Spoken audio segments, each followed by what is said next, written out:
네, 반갑습니다. 지난주 우리가 계속해서 아모스 선지자의 말씀을 보고 있습니다. 아모스 선지자가 남유다 사람이지만 북이스라엘에 가서 이 나라에 대한 잘못된 점, 그런 것을 하나님의 말씀을 이때까지 6장까지 전하게 되었죠. 그렇게 전했지만 어때요? 오늘 우리가 지난주 봤지만 그 많은 사람들이 하나님 앞에 돌아온 자들이 없었다라는 겁니다.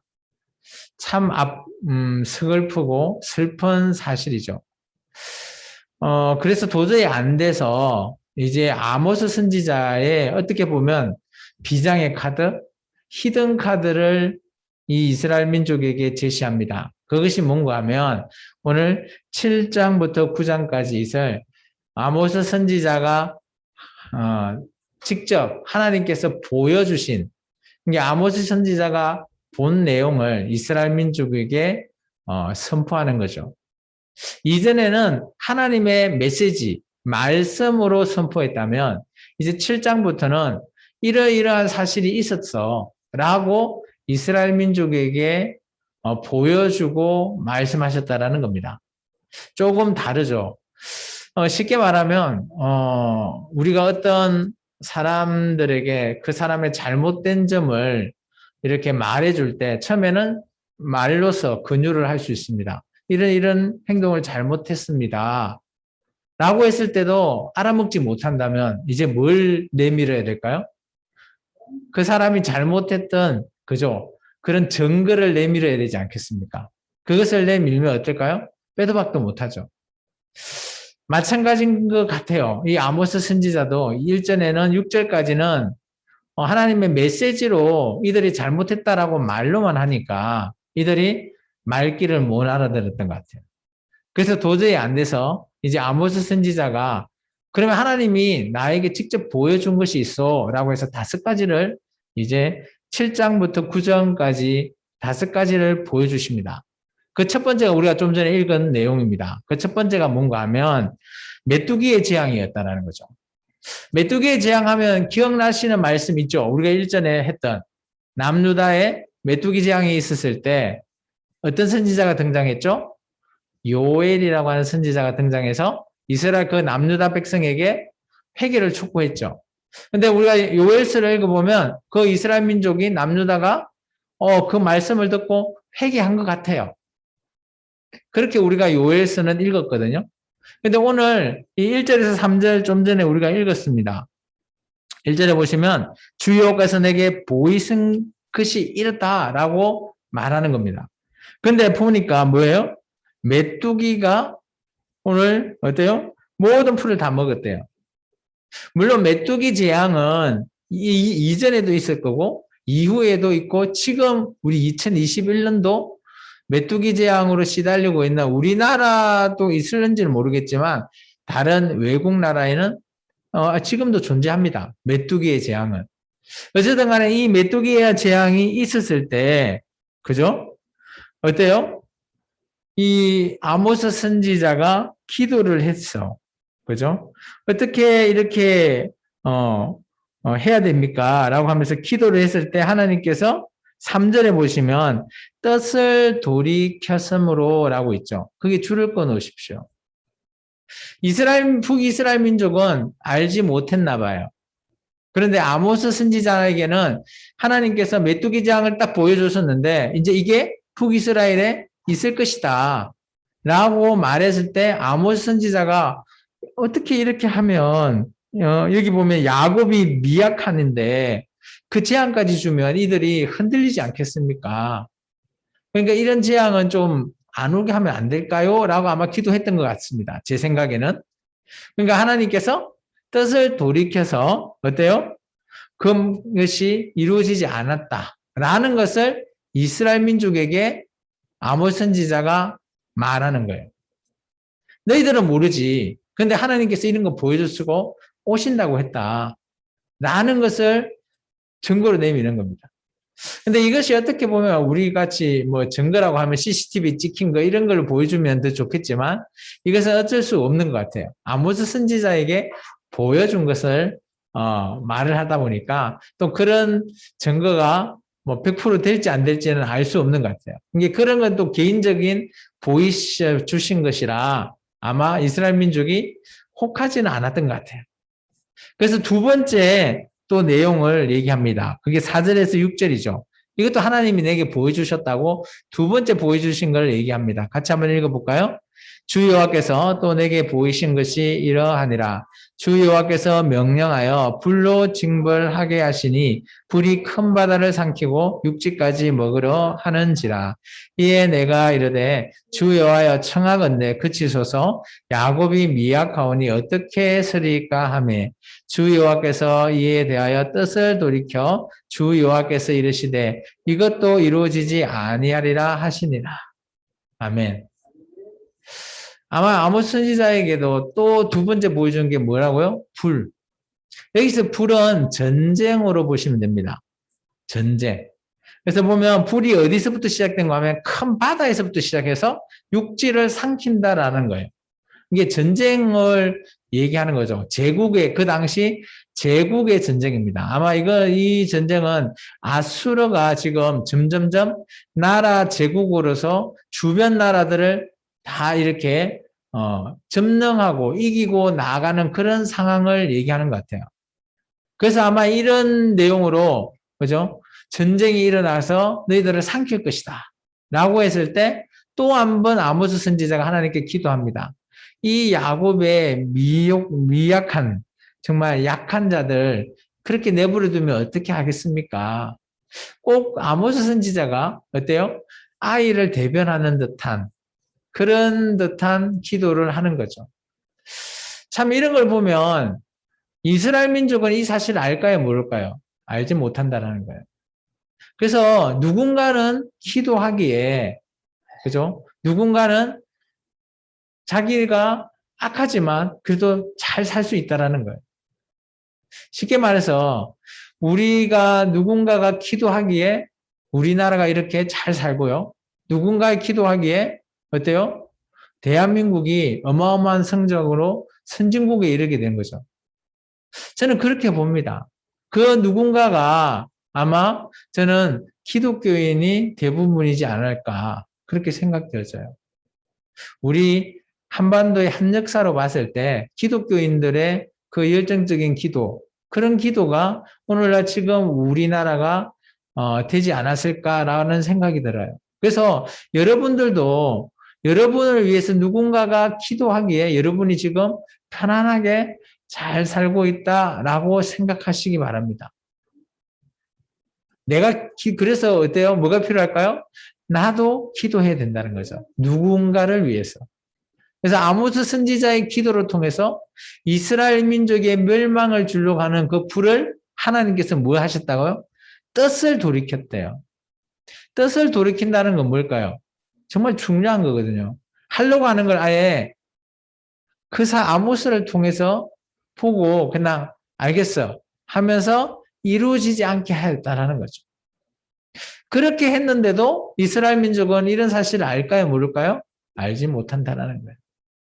그래서 하나님께서는 또 이제 세 번째를 보여주십니다. 그게 7절에서 9절의 내용입니다. 같이 한번 읽습니다.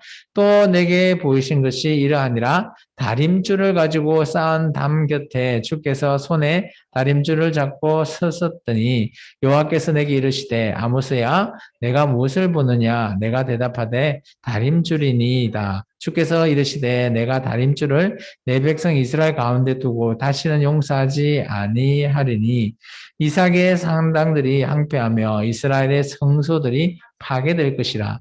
내가 일어나 칼로 여로보암의 집을 치리라 하시니라. 아멘. 혹시 다림줄이 뭔지 아세요? 요즘은 이런 다림줄을 많이 보지 못하죠. 옛날에 집을 지을 때 이런 다림줄 수평을 잡는 요즘은 기계가 좋아가지고 수평계가 레이저로 쫙 잘 나옵니다. 그래서 어쨌든 간에 이제 다림줄이라고 하는 거는 집을 건축할 때나 반대로 파괴할 때도 사용되어졌다고 합니다. 저는 잘 모르겠는데요. 저는 건축을 많이 해보지 않아서 잘 모르겠는데 어쨌든 간에 이 다림줄을 통해서 집을 짓기도 하고요. 집을 부수기도 한답니다. 그래서 오늘 보면 하나님께서 이 다림줄을 두고 얘기하죠. 다시는 내가 용서하지 않겠다. 그 말은 뭐예요? 집을 부수겠다라는 건 이 집이 어떤 집입니까? 북이스라엘이라고 하는 집을 부수겠다라는 거예요. 용서하지 않겠다라는 겁니다. 그래서 오늘 9절에 보시면 칼이라는 게 전쟁이거든요. 전쟁으로 여로보암의 집을 하나님께서 치겠다라는 거죠. 이것은 예언입니다. 이 사건 이후에 북이스라엘이 아수르라고 하는 나라에 의해서 전쟁으로 말미암아 멸망당하게 됩니다. 한참 후에요. 그렇게 시작되는 것들을 미리 하나님께서 아모스 선지자에게 보여주셨다라는 거예요. 이 정도 얘기를 하면 북이스라엘 민족이 알아먹어야 될까요?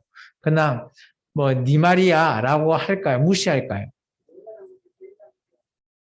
그죠? 알아먹어야 되는데 아직까지도 알아먹지를 못하는 것 같습니다. 그래서 이 아모스 선지자가 외치는 그 말이 듣기 싫어하는 또 다른 뭐 사람 선지자가 있나 봐요. 그 선지자가 뭔가 하면 베델과 단에 세워져 있던 여호와 금송아지를 모시는 선지자인가 봐요. 그래서 그 사람 이름이 아마샤라고 하는 선지자가 등장합니다. 그 선지자가 이 아모스 선지자의 이런 외침을 듣고 싫은가 봐요. 그래서 왕 앞에 가서 이 사람 어떻게 좀 해주시오 라고 얘기하는 것 같습니다. 그 내용이 10절에서부터 길게 우리 17절까지 그냥 다 읽겠습니다. 같이 한번 읽습니다. 때에 베델에 선 제사장 아마샤가 이스라엘의 왕 여로보암에게 보내어 이르되 이스라엘 족속 중에 아모스가 왕을 모반하나니 그 모든 말을 이 땅에 견딜 수 없나이다. 아모스가 말하기를 여로보암은 칼에 죽겠고 이스라엘은 반드시 사로잡혀 그 땅에서 떠나겠다 하나이다. 아마샤가 또 아모스에게 이르되 선견자야 너는 유다 땅으로 도망하여 가서 거기에서 나 떡을 먹으며 거기에서 나 예언하고 다시는 베델에서 예언하지 말라. 이는 왕의 성소요 나라의 궁궐임이니라. 아모스가 아마샤에게 대답하여 이르되 나는 선지자가 아니며 선지자의 아들도 아니라 나는 목자요 뽕나무를 재배하는 자로서 양떼를 따를 때에 여호와께서 나를 데려다가 여호와께서 내게 이르시기를 가서 내 백성 이스라엘에게 예언하라 하셨나니 이제 너는 여호와의 말씀을 들을지니라.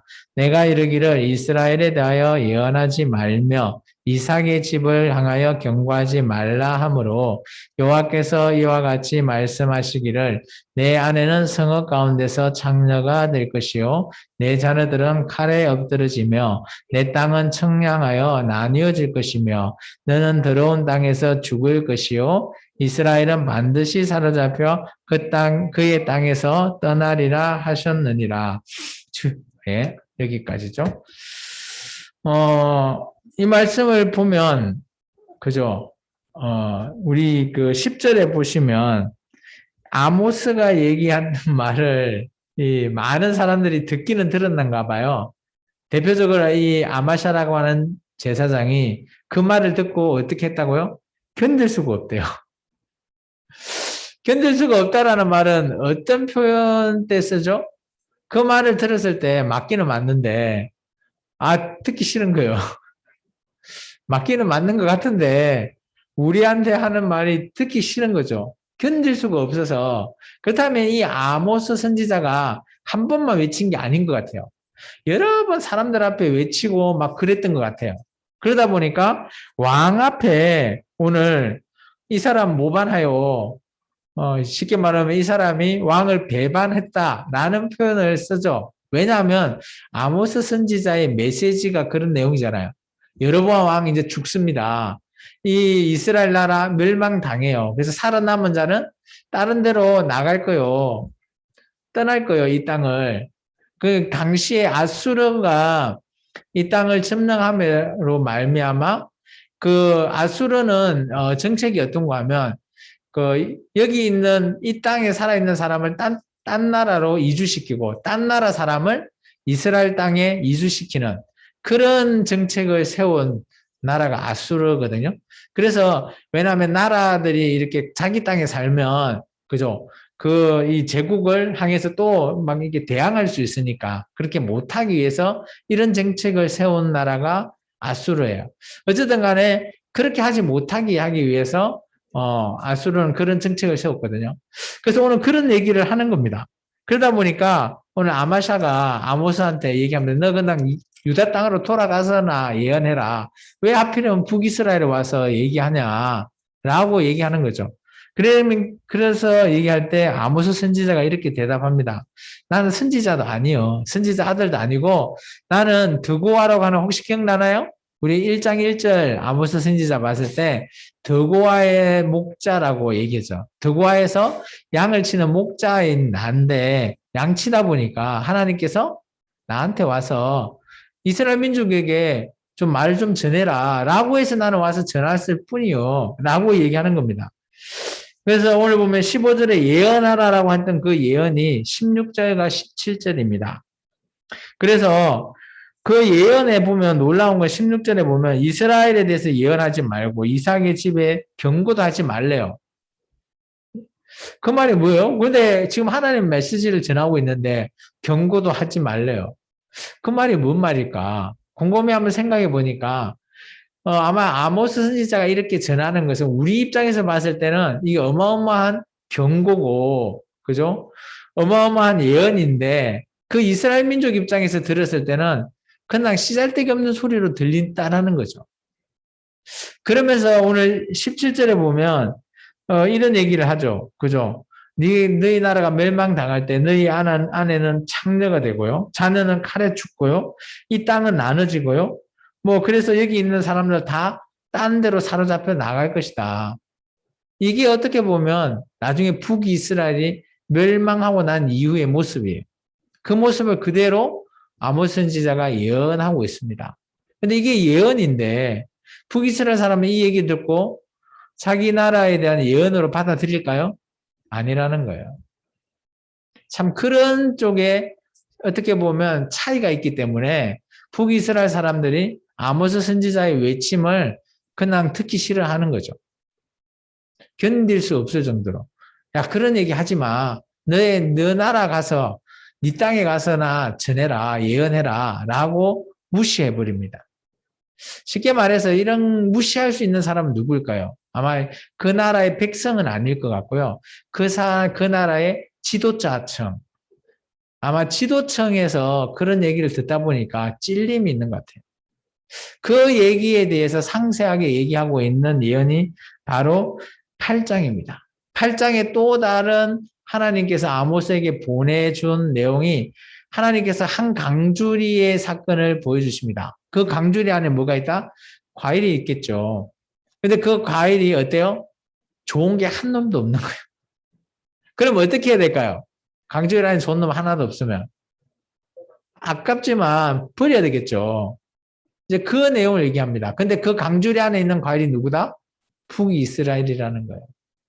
그 내용을 말하고 있는 게 8장의 내용입니다. 우리 8장 1절에서 3절 내용을 같이 한번 읽어볼까요? 주 여호와께서 내게 이와 같이 보이셨느니라. 보라, 여름 과일 한 강줄이니라. 그가 말씀하시되 아모스야, 내가 무엇을 보느냐? 내가 이르되 여름 가을 한 강줄이니이다 하매 여호와께서 내게 이르시되 내 백성 이스라엘의 끝이 이르렀은즉 내가 다시는 그를 용서하지 아니하리니 그날에 궁전의 노래가 애곡으로 변할 것이며 곳곳에 시체가 많아서 사람이 잠잠히 그 시체들을 내어버리리라. 주 여호와의 말씀이니라. 아멘. 아까 그 가을 한강줄이 그 과일이 누구다고요? 북이스라엘 사람들. 근데 이 사람들이 다 죽어버렸어. 그럼 이 강줄이 안에 있는 과일은 어때요? 버려야 될 거 아니에요. 그런 신세가 될 것이라는 것의 예언이 이 아모스의 네 번째 환상입니다. 여기 이제 우리 하나 1절에 빈 공간에 하나 좀 적어 놓으시면 좋겠어요. 강줄이라고 하면 우리가 예레미야서 24장이라고 적어 놓으세요. 렘 24. 여기 보면 강줄이 두 개가 나옵니다. 예레미야 선지자가 나중에 예언하는데 여기는 강줄이가 두 개가 등장하죠.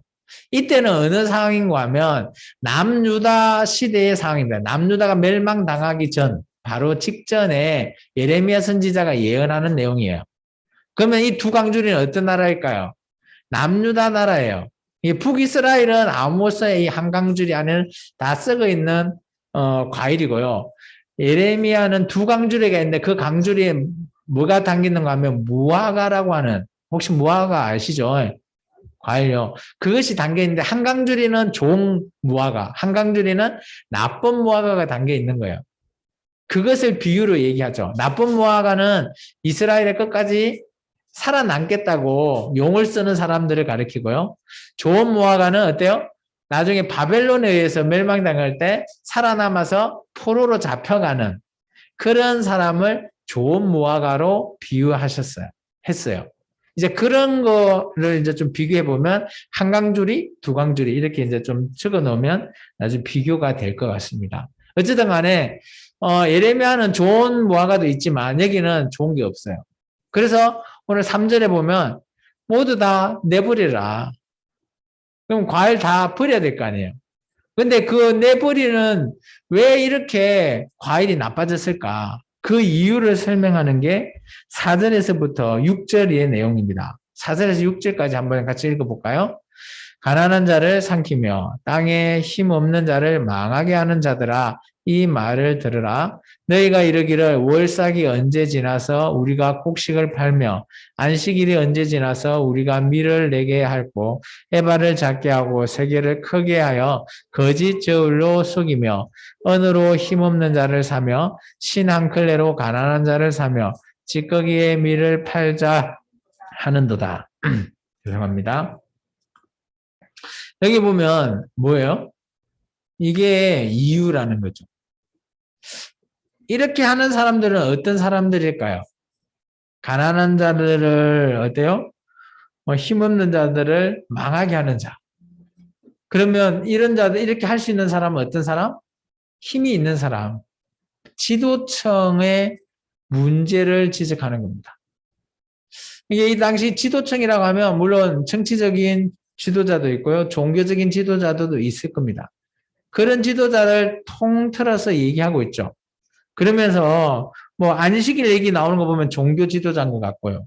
그리고 여기 보면 에바라고 하는 뭐 그런 것들, 그리고 세겔이라고 하는 그런 것들, 이런 것들은 나중에 물건을 뭐 사고 팔고 하는 그런 도구긴 한데, 그게 보면 저울을 만들 때 거짓 저울로 만들었대요. 이렇게 표현하면 잘 모르는데 제가 쉽게 설명하면 이런 겁니다.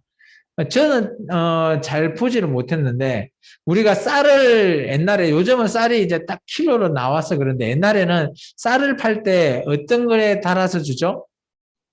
대를 달아서 주지 않나요? 대. 그래서 소성대, 대성대라는 얘기 들어보셨나요? 나이 드신 우리 집사님들? 그래서 우리 물건이 이게 팔 때는 어때요? 소성대로 작게 담아서 비싸게 팔고 자기가 받아올 때는 대성대로 담아서 그죠? 이윤을 남기는 그런 내용들이죠.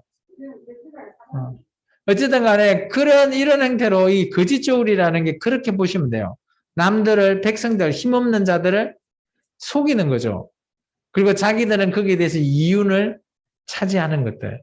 뭐 그런 걸로 보시면 뭐 언어로 힘없는 자를 사고 신앙클레로 가난한 자를 사고 뭐 이러는 것들, 이런 거 보면 힘 있는 자의 횡포라는 겁니다. 예, 계속해서 우리 한번 10절까지 읽어보겠습니다. 여호와께서 야곱의 영광을 두고 맹세하시되 내가 그들의 모든 행위를 절대로 잊지 아니하리라 하셨나니 이로 말미암아 땅이 떨어지지 않겠으며 그 가운데 모든 주민이 애통하지 않겠느냐. 온 땅이 이 강에 넘침같이 솟아오르며 애국강같이 뛰놀다가 낮아지리라.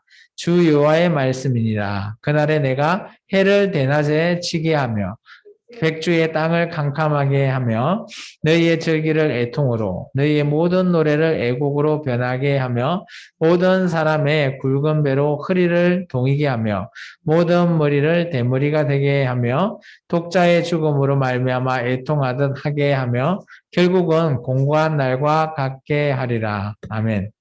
여기 보면 이렇게 했기 때문에, 그죠? 오늘 하나님께서 절대로 너희를 가만두지 않겠다라고 얘기합니다.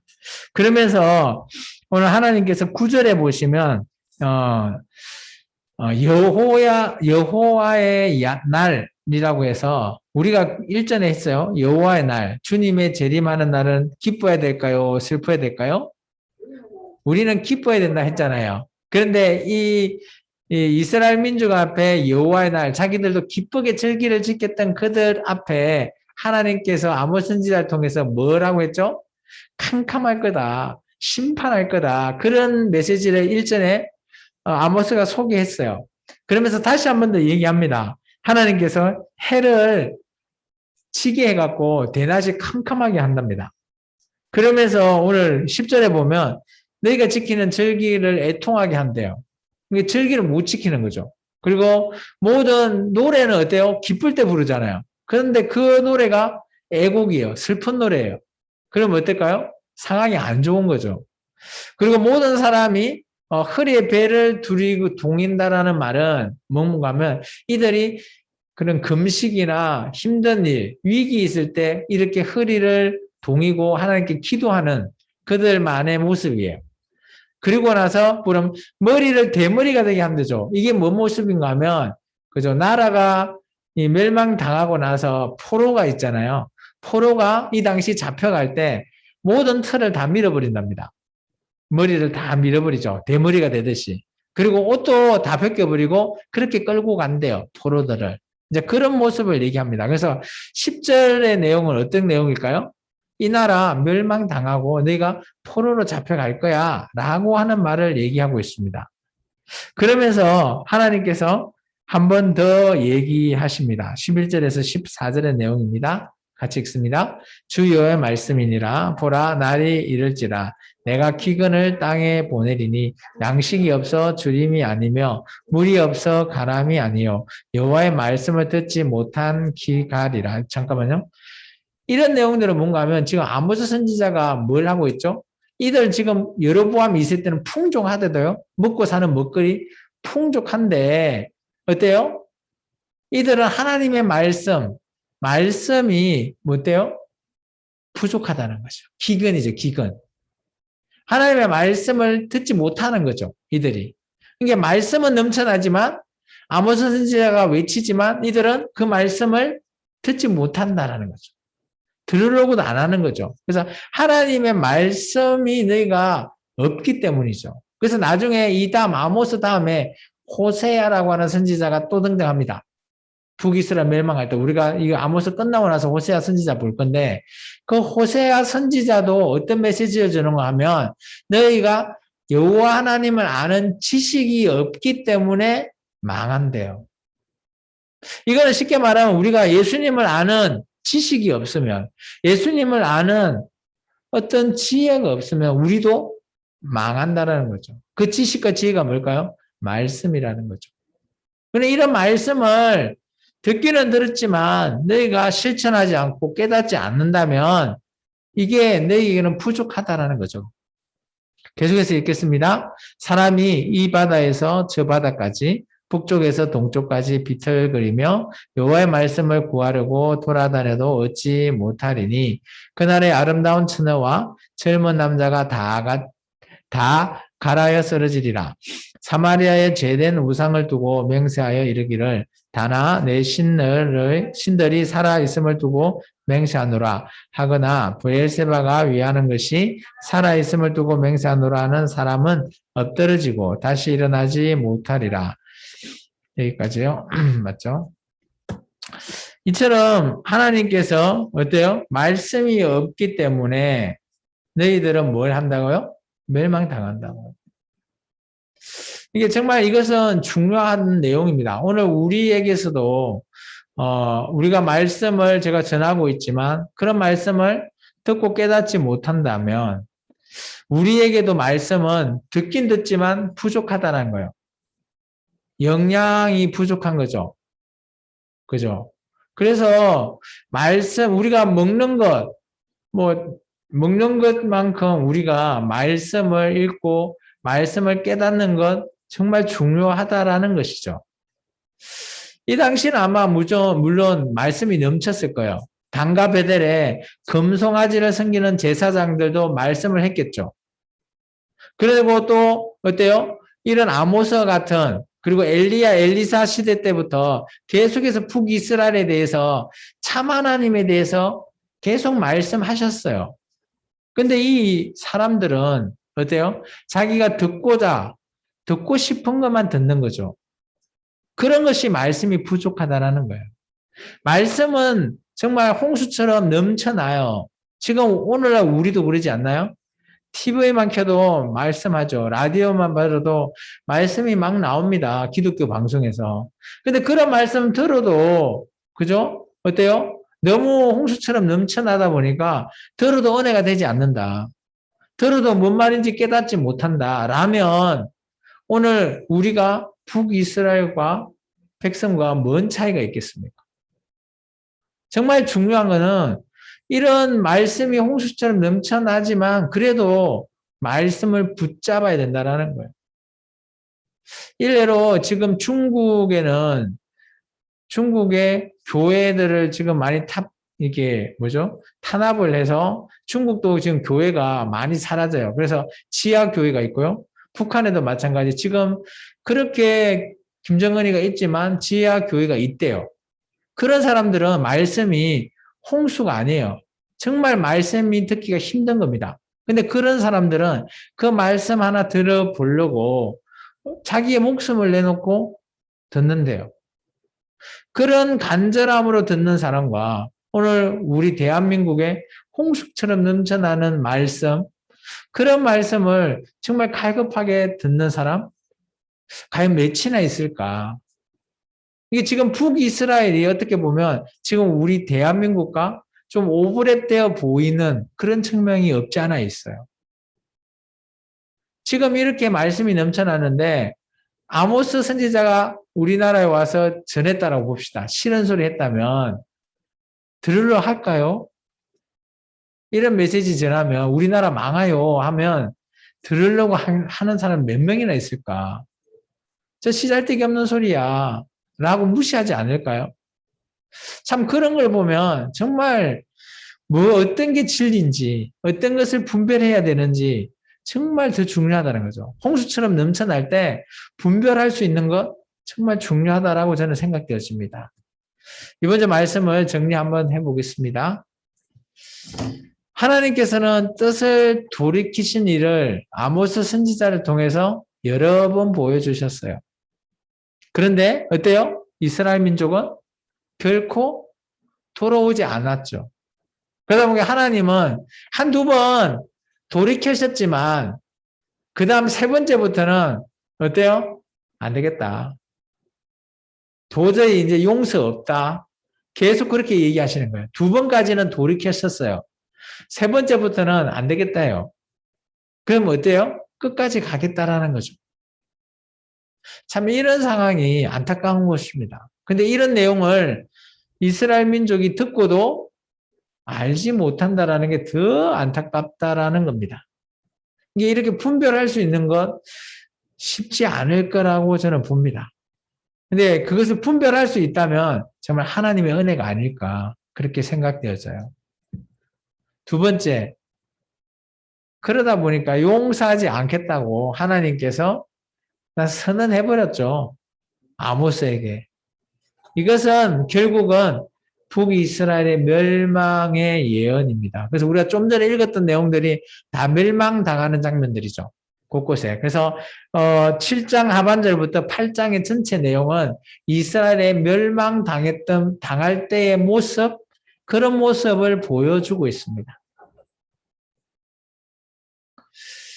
하나님께서 여호와의 날을 선포했는데 이 여호와의 날이 기쁜 날이 아니라 제가 좀 전에 얘기했지만 심판의 날입니다. 자, 우리도 한번 생각해 볼까요? 심판의 날이라고 하면 우리는 어떤 느낌이 드나요? 무섭나요? 기쁘나요? 보통 심판의 날 하면 무섭다 생각하잖아요. 맞나요?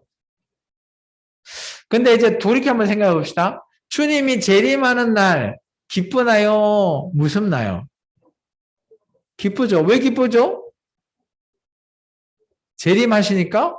그럼 재림하면 뭐가 있길래 기쁘죠? 예수님은 그냥 볼 수 있었어? 주님의 재림도 마찬가지입니다. 주님이 이 땅에 재림할 때 뭐 하러 오실까요? 심판이에요. 똑같아요.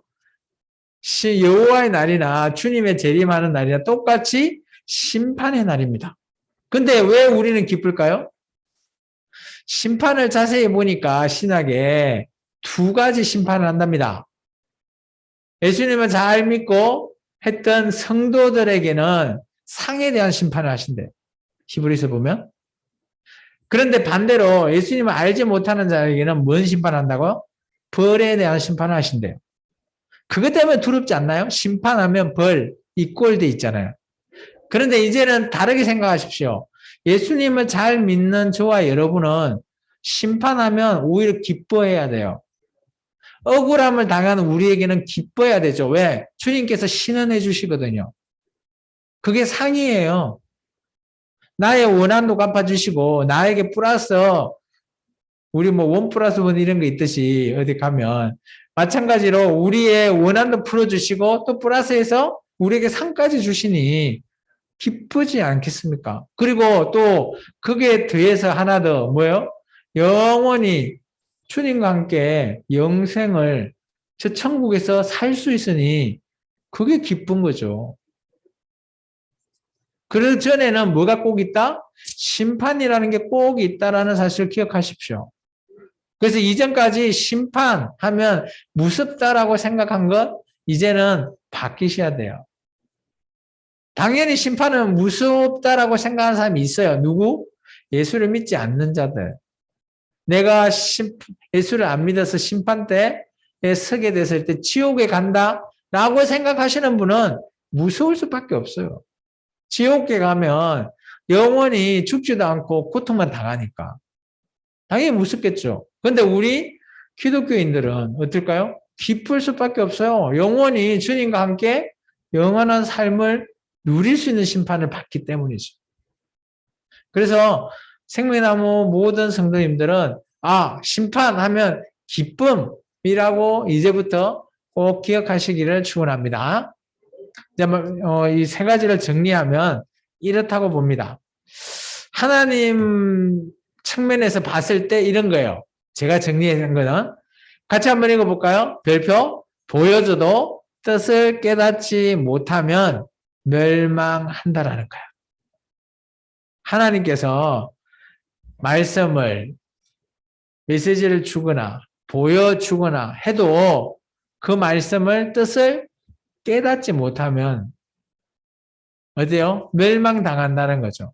개인적으로 구원 이것을 설명하면 이렇죠. 하나님의 말씀 들어도 제대로 깨닫지 못한다면 어때요? 천국 갈까요? 지옥 갈까요? 이런 설명의 예입니다. 우리는 개인의 구원도 중요하잖아요. 맞죠? 그렇기 때문에 우리 개인의 구원을 위해서 정말 말씀을 오늘 우리가 아모스 7장과 8장의 말씀을 들었을 때 여러분은 뭐가 떠오르시죠? 한 가지는 찾고 가야 되지 않겠어요? 저는 그게 이거랍니다. 하나님 뜻을 깨달아라. 그거 못 깨달으면 저 북이스라엘 사람과 나와 별 차이 없다. 저는 그것을 말하고 싶은 겁니다. 지금 교회에 나와서 말씀을 듣고 있는 여러분도 이 말씀 깨닫지 못하면 그 북이스라엘 말씀에 전했던 아모스 선지자가 전했던 그 북이스라엘 백성이나 오늘 제가 여러분 앞에 말씀을 전하는 이 말씀이나 차이가 있겠습니까? 차이 없다라고 저는 보여져요. 그러니까 여러분은 하나님 붙들고 가야 되지 않겠습니까? 오늘 하나님의 말씀 뜻을 깨달으시기 바랍니다. 그래서 이번 주 사랑의 실천은 같이 한번 읽어볼까요? 하나님의 뜻을 깨닫는 한 주가 되자. 하나님의 뜻을 꼭 깨달으시기 바랍니다. 이번 주 주신 말씀이 어떻게 보면 좀 암울한 말씀이에요. 기쁜 말씀 하나도 없어요. 좀 싫은 소리만 하는 그런 말씀이잖아요. 그렇지만 이 말씀이 우리에게 입에 쓰면 약이 됩니다. 마찬가지로 이런 말씀이 통해서 우리가 지금 뜻을 깨닫지 못한다면 좀 돌이켜 봐야 된다는 거죠. 그렇게 해서 좀 깨달아서 하나님 앞에 끝은 가면 안 되잖아요. 멸망으로 가면 안 되잖아요. 구원으로 가야 되지 않겠습니까? 그래서 꼭 말씀을 깨달을 수 있는 저와 여러분 되기를 축원합니다. 기도하겠습니다. 주님 감사합니다.